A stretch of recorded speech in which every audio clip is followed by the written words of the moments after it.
नमस्कार दोस्तों, आज हम देखने वाले हैं साइंस 2 का चैप्टर नंबर 8 सेल बायोलॉजी और बायोटेक्नोलॉजी। इसमें हम देखने वाले हैं cytology, stem cells, biotechnology and its application, important stages in development of agriculture. तो दोस्तों, आज हम देखने वाले हैं साइटोलॉजी के बारे में।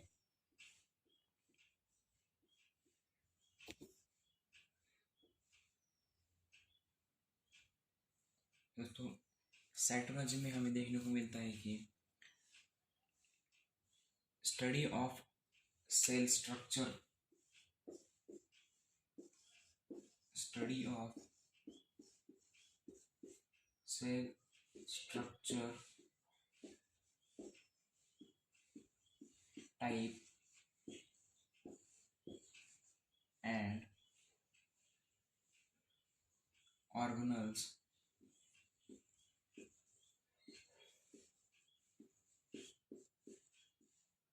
is called as cytology। दोस्तों, साइटोलॉजी में जो हमारे सेल के बारे में इंफॉर्मेशन होती है, हमारे सेल का जो न्यूक्लियस होता है, उसका माइटोकॉन्ड्रिया होता है, फिर उसके बारे में उसके सेल ऑर्गन्स होते हैं दूसरे, उसके बारे में हमें स्टडी करने को मिलती है। उसे हम कहते हैं साइटोलॉजी या फिर सेल बायोलॉजी। इसे हम साइटोलॉजी भी कह सकते हैं और सेल बायोलॉजी भी कह सकते हैं। यही नहीं दोस्तों, तो सेल के बारे में जो अदर एस्पेक्ट्स होते हैं उनके बारे में स्टडी यानी कि साइटोलॉजी होती है। तो साइटोलॉजी में ये सब एस्पेक्ट आते हैं दोस्तों। साइटोलॉजी के बारे में स्टडी करने के लिए हमारे इंडिया में पुणे और बेंगलुरु में रिसर्च इंस्टीट्यूट्स तैयार किए गए हैं। पुणे में जो नेशनल सेंटर है और बेंगलुरु में इंस्टेम नाम का सेंटर है, जिसमें हमें सेल बायोलॉजी और बायोटेक्नोलॉजी के बारे में स्टडी करने को मिलता है। दोस्तों, इनकी वेबसाइट हमारी बुक में दी गई है, आप इनके बारे में वहाँ पर जाकर देख सकते हैं। और यहीं पर ख़त्म होता है हमारा टॉपिक साइटोलॉजी। तो चलिए दोस्तों, हमारे दूसरे टॉपिक की तरफ, वो है स्टेम सेल्स।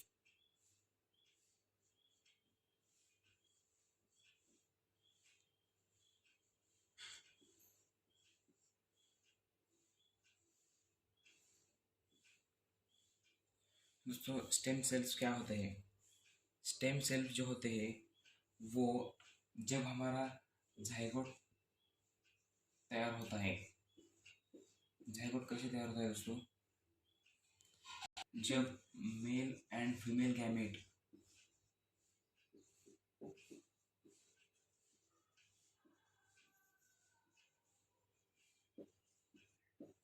फ्यूज होते हैं, तब हमारे हमारे बॉडी में जाइगोट जाइगोट का फॉर्मेशन होता है दोस्तों।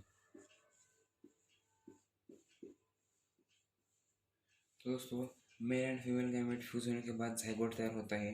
फिर दोस्तों, उसके बाद क्या होता है? Female in the earliest stage of the development organism is found with the mass of cells, यानी कि जो एम्ब्रियो तैयार होता है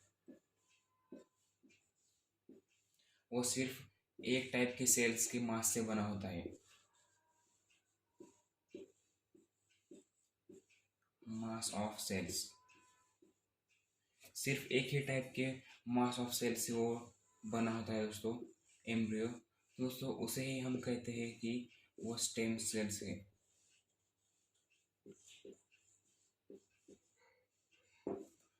दोस्तों, ये था कुछ समरी स्टेम सेल्स के बारे में। जब male and female gamete fuse होते हैं तब जाइगोट फॉर्मेशन होता है, फिर एम्ब्रियो तैयार होता है। एम्ब्रियो सिर्फ एक ही टाइप के सेल से बना होता है, उसे ही हम स्टेम सेल्स कहते हैं। स्टेम सेल्स के बारे में और भी बहुत सारी जानकारी है दोस्तों, जैसे कि स्टेम सेल्स हमारी बॉडी में बहुत ही एक इम्पोर्टेंट रोल प्ले करते हैं दोस्तों। जब हमारे वुंड होता है, यानी कि हमें कुछ हर्ट होता है, यानी एक्सीडेंट वगैरह, तब वुंड हीलिंग का काम भी स्टेम सेल्स ही करते हैं दोस्तों। फिर ऑर्गन, स्टेम सेल्स से हम क्या क्या तैयार कर सकते हैं? स्टेम सेल्स से हम पूरा एक ऑर्गन तैयार कर सकते हैं दोस्तों।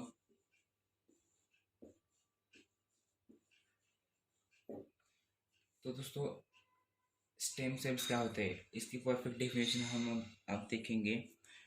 इन the earliest stage of embryo development, stem the mass it is made of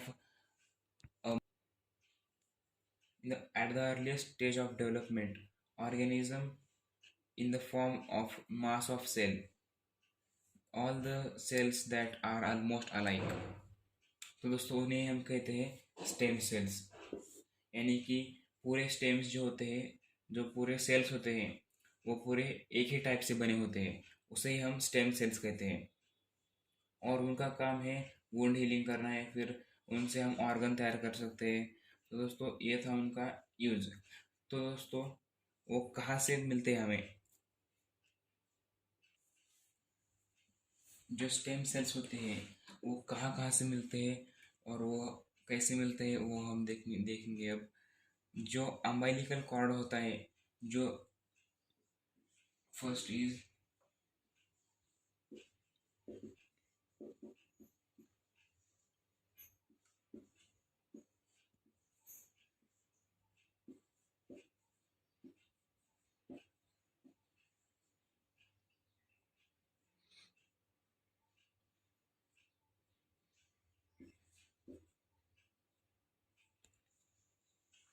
जो अम्बाइलिकल कॉर्ड होता है, वो जो फीटस जॉइंट होता है, उनसे हम स्टेम सेल्स को निकाल सकते हैं। फिर दूसरा टाइप है जो कि ब्लास्टोसिस स्टेज में हमें निकालने को मिलता है।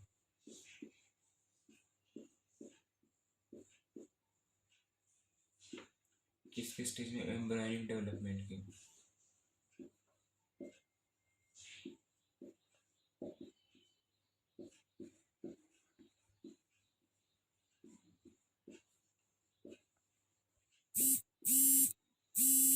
फिर उसके बाद दोस्तों, जब ये तो था जब वो एम्ब्रियो होते हैं, यानी कि अ, वो मदर की यूट्रस में होते हैं, तब का ये कंडीशन है। जब वो अडल्ट स्टेज में जाते हैं तब हम उन्हें रेड बोन मैरो से निकाल सकते हैं।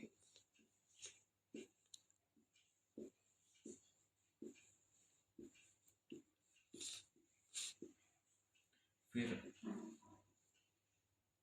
एडिपोज कनेक्टिव टिश्यूज से,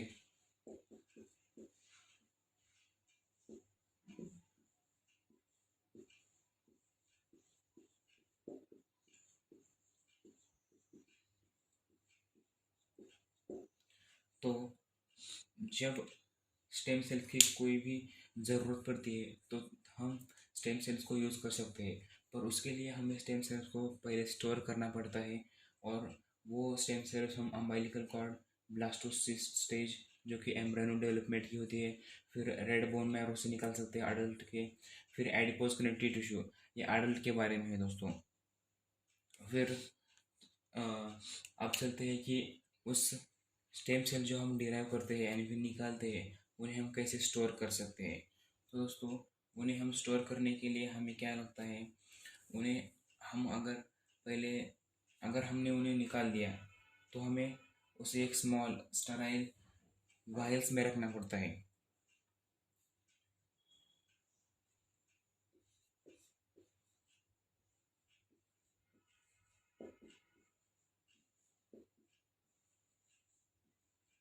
और इन वायल्स का टेम्परेचर दोस्तों अगर हम देखें तो उनको लिक्विड नाइट्रोजन में रखा जाता है।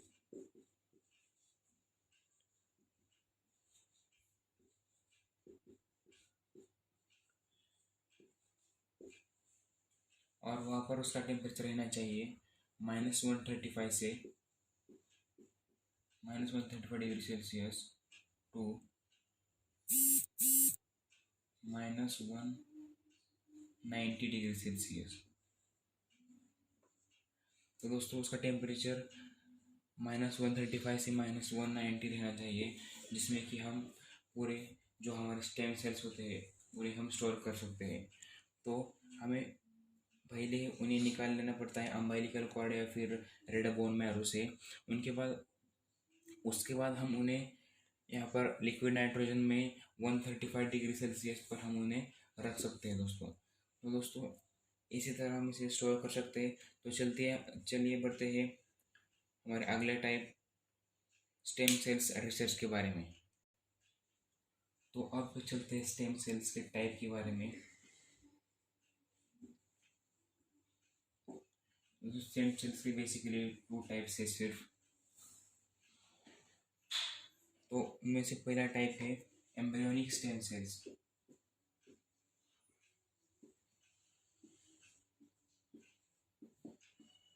एम्ब्रियोनिक स्टेम सेल्स, फिर adult stem cells. Adult stem cells.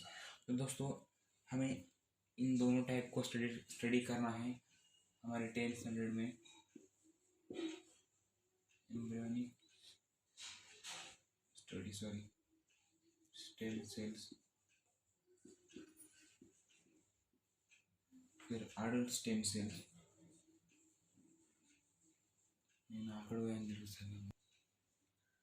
तो आज अडल्ट और एम्ब्रियोनिक स्टेम सेल्स के बारे में हम कंपेरेटिव स्टडी करेंगे। सबसे पहले एम्ब्रियोनिक स्टेम सेल्स हमें कहाँ से मिलते हैं, उनका जो सोर्स होता है वो क्या होता है। तो पहले हम लिखते हैं यहाँ पर source.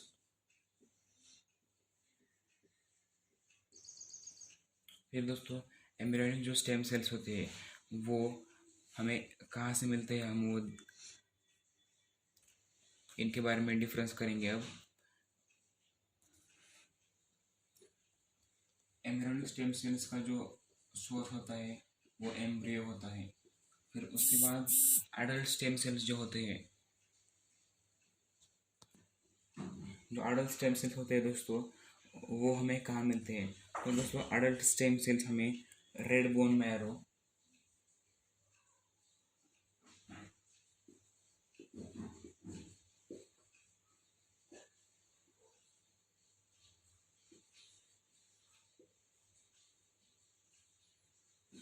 Red bone marrow,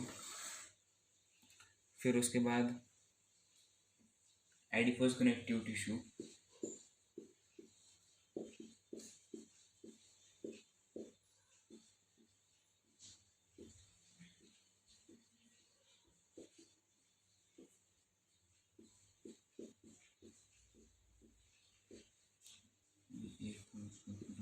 adipose connective tissue. उसके बाद हमें अडल्ट जो स्टेम सेल्स होते हैं वो हमें मिलते हैं ब्लड में भी, हमें मिलते हैं दोस्तों। और एक जो है फोर्थ हमारा सोर्स अडल्ट सेल्स का, वो हमें देखने को मिलता है कि जो आफ्टर इमीजिएट बर्थ जो हमारे बॉडी को एक कॉर्ड जॉइन होती है, उससे हम ब्लड को जो उसमें जो ब्लड होता है उसमें से भी हम अडल्ट जो स्टेम सेल्स होते हैं उन्हें निकाल सकते हैं। सो उसमें कॉर्ड ब्लड वो भी होता है दोस्तों। तो हम इसमें देख सकते हैं कि एम्ब्रियोनिक स्टेम सेल्स में सिर्फ एम्ब्रियो है जिससे हम स्टेम सेल्स निकाल सकते हैं, पर अडल्ट स्टेम सेल्स में पूरे दोस्तों 4 टाइप्स है जिससे हम स्टेम सेल्स को निकाल सकते हैं। तो ये था उनके सोर्स के बारे में। तो आज अब हम डिटेल में स्टडी करेंगे दोनों क्या क्या होते हैं अडल्ट और एम्ब्रियोनिक स्टेम सेल्स।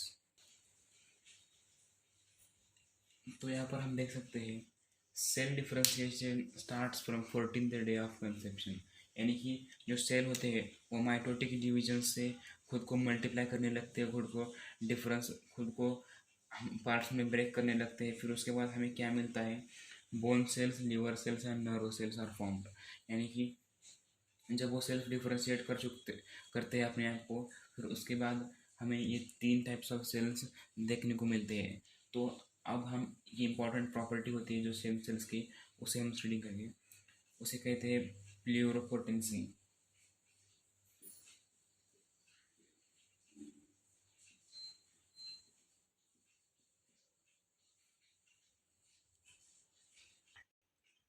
तो प्लूरोपोटेंसी आखिर है क्या, यानी कि इसका ये जो है हमारी बुक में से एक प्रॉपर्टी दिया हो चुका है जो बहुत ही इंपॉर्टेंट प्रॉपर्टी है स्टेम सेल्स के बारे में।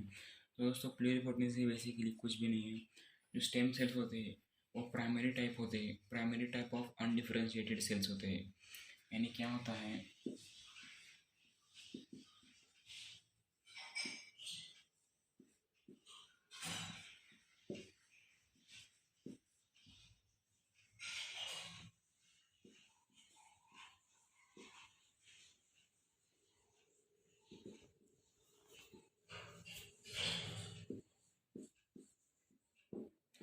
जो स्टेम सेल्स होते हैं वो सिर्फ primary type of undifferentiated cells होते हैं दोस्तों, यानी कि वो डिफरेंशिएटेड नहीं होते हैं। फिर उसके बाद उनके पास एक दोस्तों अनदर प्रॉपर्टी होती है जो वो उन्हें सेल्फ मल्टीप्लाई एबिलिटी भी कहते हैं।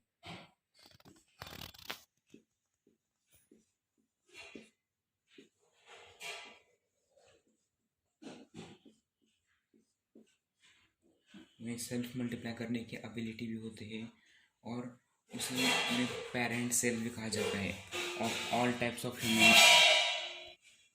इसी की वजह से दोस्तों उन्हें ऑल टाइप ऑफ जो ह्यूमन सेल्स होते हैं उनके पेरेंट सेल्स कहा जाता है। इसे ही प्लूरिपोटेंसी कहते हैं, यानी कि वो प्राइमरी टाइप के होते हैं और उनके पास सेल्फ मल्टीप्लाई करने की कैपेसिटी होती है और वो हमारे जो बॉडी में जो ढेर सारे सेल्स होते हैं उनके वो पेरेंट सेल होते हैं। यानी कि कितने सेल्स होते हैं हमारी बॉडी में? 220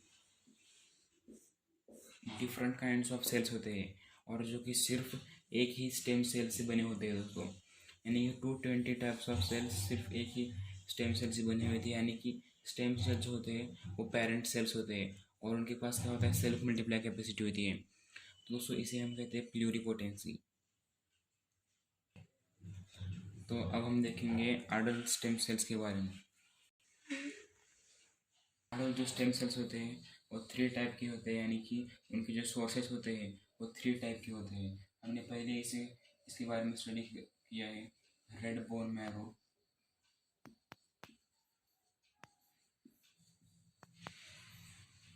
फिर उसके बाद हमने देखा कि वो एडिपोज टिश्यू से भी मिलते हैं।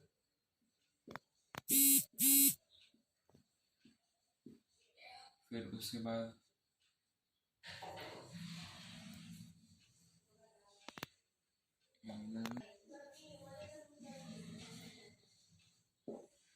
इन 3 सोर्सेस से हमें वो मिलते हैं।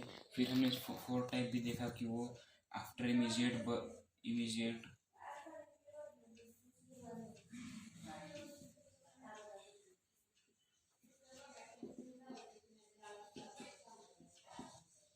इमीजिएटली आफ्टर बर्थ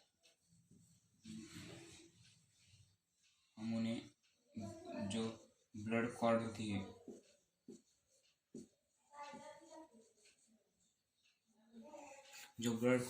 है उससे भी हम उन्हें निकाल सकते हैं। तो ये थे 4 सोर्सेज जहाँ से हम अडल्ट स्टेम सेल्स को निकाल सकते हैं। उन्हें हम हमारे फर्दर यूज़ के लिए यूज़ कर सकते हैं, बोन हीलिंग के लिए, ऑर्गन के लिए। तो दोस्तों ये हमने स्टडी किया। अब स्टेम सेल्स के 2 टाइप्स यानी कि जो होते हैं, फर्स्ट है एम्ब्रियोनिक स्टेम सेल्स और फिर है जो हमारा अडल्ट स्टेम सेल्स। पूरे इनके सोर्सेज हमने स्टडी किए, red bone marrow, adipose tissue, blood और इमीजिएटली आफ्टर बर्थ ब्लड जो कॉर्ड होती है उसमें भी हम जो स्टेम सेल्स निकाल सकते हैं। तो दोस्तों तो यूजेस ऑफ स्टेम सेल्स में हमारे बुक में सिर्फ 2 यूज दिए हैं। उनमें से पहला है जो है वो है रीजनरेटिव थेरेपी।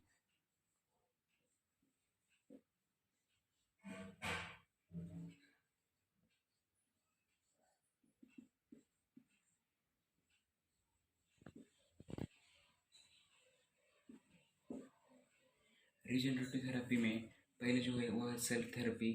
फिर हमारे जो ब्लड होता है उसमें से हम उसको प्रोड्यूस करने के लिए, यानी कि ब्लड प्रोड्यूस करने के लिए हम स्टेम सेल्स का यूज़ कर सकते हैं। सेल थेरेपी में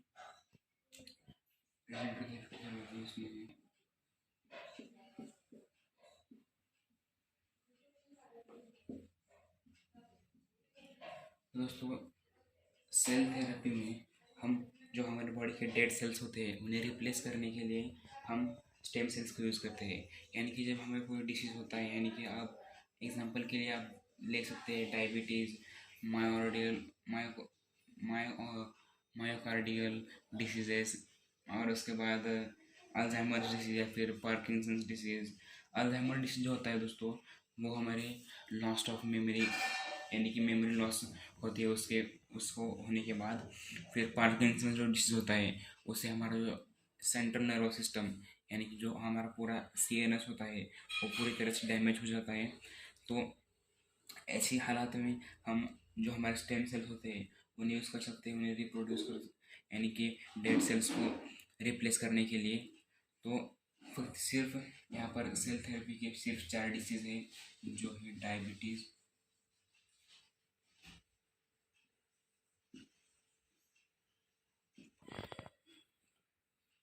तो सेल थेरेपी में जो डेड सेल्स होते हैं, डेड सेल्स इन्हें हमें रिप्लेस करना पड़ता है और वो रिप्लेस हो जाते हैं हमारे स्टेम सेल्स की वजह से दोस्तों। यानी कि सेल थेरेपी में सिर्फ डेड सेल्स को रिप्लेस किया जाता है। फिर उसके बाद हमारा दूसरा यूज़ है टू प्रोड्यूस ब्लड सेल्स।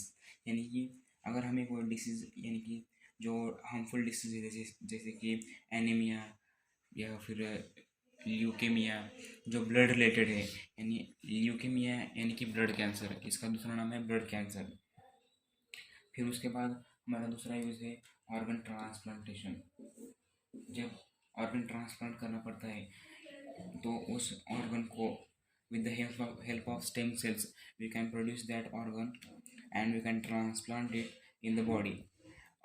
फिर ऑर्गन कैसे होते हैं, जो कि ऑर्गन से जो किडनी एंड लीवर,